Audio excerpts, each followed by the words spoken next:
नमस्कार दोस्तों, आप सभी का फिर से स्वागत है हिंदी इंटरनेशनल ड्रामा में। दोस्तों आज शुरू करते हैं द ग्रेटेस्ट मैरिज का एपिसोड 9। पार्क चांग यंग को अपनी शादी में देखकर बहुत हैरान था। जो युनचो चा का हाथ पकड़कर बैठाता है और कहता है, तुम्हें यहाँ आना नहीं चाहिए था चा। चा जो को बताती है कि म्योंगी ने ही उसे इस पार्टी पर बुलाया था। म्योंगी और पार्क सबको बताते हैं कि हम शादी तो कर रहे हैं, लेकिन हम एक दूसरे की जिंदगी में कभी इंटरफेयर नहीं करेंगे, जिसे सुनकर सभी गेस्ट बहुत हैरान थे। फिर पार्क चा को उसकी शादी की स्पीच देने के लिए बुलाता है। चा भी धीरे धीरे स्टेज की ओर बढ़ती है। चा स्टेज पर जाते ही कॉन्ट्रैक्ट को पार्क के सामने रखती है। पार्क धीरे से कहता है, पहले स्पीच दो, फिर मैं साइन करूंगा। पर तभी म्योंगी उस कॉन्ट्रैक्ट को उठाकर पढ़ने लगती है। पार्क म्योंगी से उस कॉन्ट्रैक्ट को जल्दी से छीन लेता है। चा मजबूरी में स्पीच देने लगती है। तभी पार्क के माता पिता भी शादी में आ जाते हैं। पार्क के पिता चा को स्पीच देता देखकर वहां से चले जाते हैं। म्योंगी और सभी गेस्ट पार्क के पिता को मनाने के लिए उनके पीछे भागते हैं। चा को उसकी दोस्त बाहर ले जा रही थी। ये देखकर सुनियो को गुस्सा आ जाता है और वह चा को बाहर पकड़कर थप्पड़ मारती है। चा की दोस्त सुनियो को पकड़ लेती है और चा को जल्दी से बाहर जाने के लिए कहती है। म्योंगी अपने घुटनों पर बैठकर पार्क के माँ बाप से माफी मांगती है। तभी वहाँ चा आ जाती है। जो युनचो चा को जल्दी से बाहर लेकर जाता है। जब पार्क पार्टी से बाहर जाता है तो एक रिक्शा वाला उसे बताता है कि म्योंगी ने उसे बुक किया था ताकि वे दोनों शादी करके पूरा शहर घूमे। पार्क उस रिक्शा वाले को कहता है कि म्योंगी नहीं आएगी, तुम मुझे अकेले ही लेकर चलो। पार्क के पिता म्योंगी को उनके साथ चलने के लिए कहते हैं। उसी पार्टी के हॉल के बाहर सुन्यो अपने नकली हस्बैंड को किसी और औरत के साथ देखती है। पार्क रिक्शा से जाते हुए चा को सड़क पर देखता है और चा को कहता है, अगर तुम चाहती हो कि मैं कॉन्ट्रैक्ट पर साइन करो तो तुम रिक्शा में बैठ जाओ। चा पार्क की बात सुनकर रिक्शा में बैठ जाती है। म्योंगी पार्क के माँ बाप के साथ गाड़ी में जाते हुए पार्क और चा को रिक्शा में एक साथ देखती है। पार्क की माँ म्योंगी को उसके बच्चे की डीएनए रिपोर्ट दिखाने को कहती है। म्योंगी पार्क के माँ बाप को पार्क के घर लेकर जाती है और उन्हें डीएनए रिपोर्ट दिखाकर कहती है कि ये बच्चा पार्क का ही है। पार्क और चा काफी देर तक रिक्शा में ही घूमते रहे। पार्क चा से पूछता है कि तुमने बच्चे का निकनेम क्या रखा है। चा कहती है, इसका नाम 815 है। पार्क चा के पेट को छूकर कहता है, 815 मुझे माफ कर दो, मैं तुमसे अपने सारे रिश्ते तोड़ रहा हूँ। और चा के हाथ में रखे कॉन्ट्रैक्ट को साइन कर देता है। चा साइन करते ही उसी वक्त रिक्शा से उतर जाती है। पार्क रिक्शा से जाते हुए बहुत रो रहा था। रात में म्योंगी का सामान देने उसकी दोस्त आती है। म्योंगी अपनी दोस्त के साथ पार्टी करने के लिए बाहर चली जाती है। वहीं पर म्योंगी के पास फोन आता है कि पार्क नशे की हालत में यहाँ पर पड़ा हुआ है। दूसरी ओर हम देखते हैं कि चा की दोस्त पार्क के दोस्त को अपनी बेटी को मिलवाने जाती है, पर घर पर नर्स और अपने हस्बैंड को एक साथ ड्रिंक करता हुआ देखती है। फिर चा की दोस्त पार्क के दोस्त को अपने पति के बारे में सारी बातें बता देती है। उसी रात सुन्यो के नकली हस्बैंड को जो युनचो का एक्सीडेंट करने पर पुलिस पकड़ लेती है। चा अपने घर पर सो रही थी, तभी उसके पास जो युनचो का फोन आता है कि क्या तुम ठीक हो।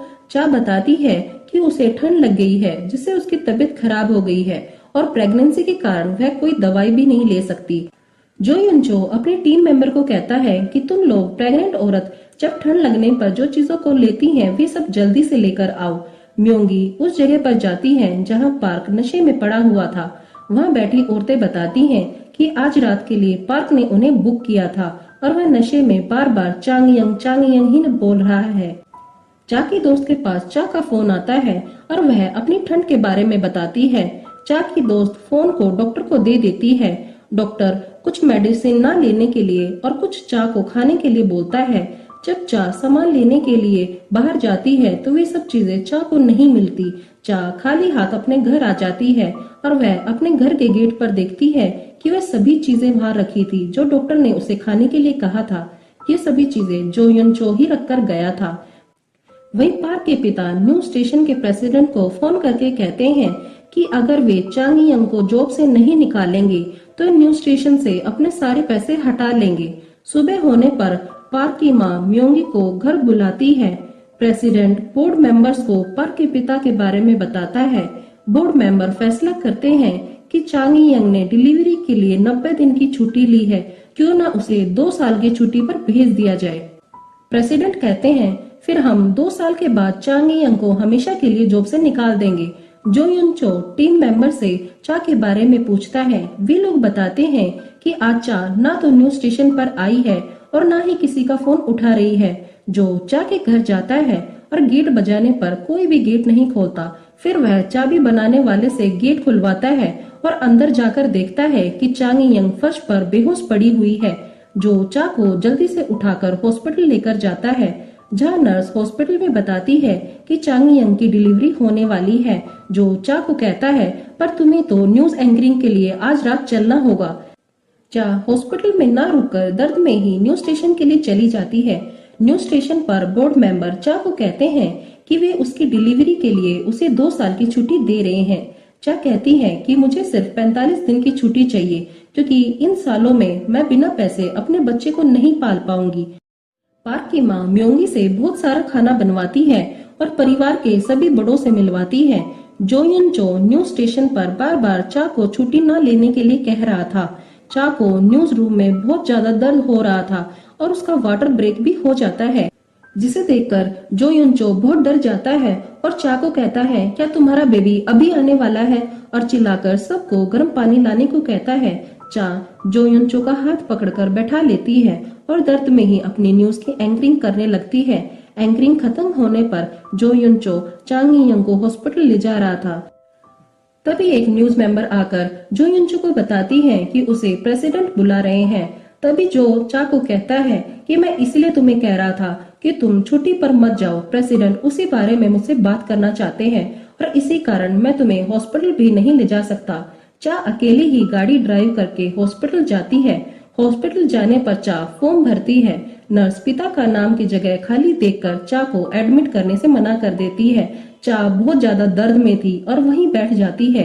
तभी कुछ देर बाद जो युन चो आ जाता है और नर्स की बातों को सुनकर पिता की जगह अपना नाम लिख देता है और चा को जल्दी से एडमिट करा देता है।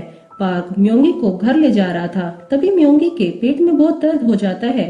हॉस्पिटल जाने पर डॉक्टर बताती है कि म्योंगी का मिसकैरेज हो गया है। ये सुनते ही म्योंगी को बहुत दुख होता है और वह रोने लगती है। दूसरी ओर चा को एक बेटा पैदा होता है। डॉक्टर जो को बताती हैं कि चा को लड़का हुआ है। ये सुनकर जो रोने लगता है। जो रूम में जाकर चांग यंग के बच्चे को देखता है। चा अपने बच्चे को देखकर उसे अपने हाथों में उठाकर बहुत खुश थी। चा की मेहनत सफल होती है और उसके हाथों में उसका बच्चा होता है। तो दोस्तों आगे मिलते हैं एपिसोड 10 में। अगर आपको आज का एपिसोड पसंद आया है तो लाइक और सब्सक्राइब जरूर कीजिए।